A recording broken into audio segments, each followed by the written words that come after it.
നിങ്ങളിലേക്ക് സ്വർണ്ണവില കൃത്യമായി എത്തിക്കുന്ന ഈ ചാനൽ സബ്സ്ക്രൈബ് ചെയ്യാനും നോട്ടിഫിക്കേഷൻ ലഭിക്കുവാനായി ബെല്ലൈക്കൺ അമർത്താനും മറക്കരുത്. അതുകൂടാതെ നിങ്ങളുടെ ഓരോ ലൈക്കും വിലപ്പെട്ടതാണ്. ലൈക്ക് ചെയ്യാൻ മറക്കരുത് കേട്ടോ. സ്വർണം വാങ്ങാനുള്ള വില വീണ്ടും ഞെട്ടിച്ചുകൊണ്ട് വിപണിയിൽ വീണ്ടും കുറവാണ് രേഖപ്പെടുത്തിക്കൊണ്ടിരിക്കുന്നത്.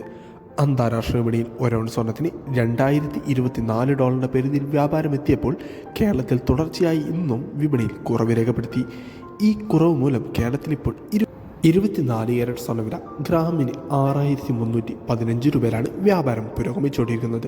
ഇന്ന് 22 ക്യാരറ്റ് സ്വർണ്ണവിലയിൽ ഗ്രാമിന് 20 രൂപയും പവന് 160 രൂപയുടെയും കുറവ് രേഖപ്പെടുത്തിക്കൊണ്ട് ഒരു 22 ക്യാരറ്റ് സ്വർണ്ണവില ഗ്രാമിന് 5770 രൂപയിലും പവന് 46,160 രൂപയിലുമാണ് വ്യാപാരം പുരോഗമിച്ചുകൊണ്ടിരിക്കുന്നത്. Thanks for watching gold price Kerala today.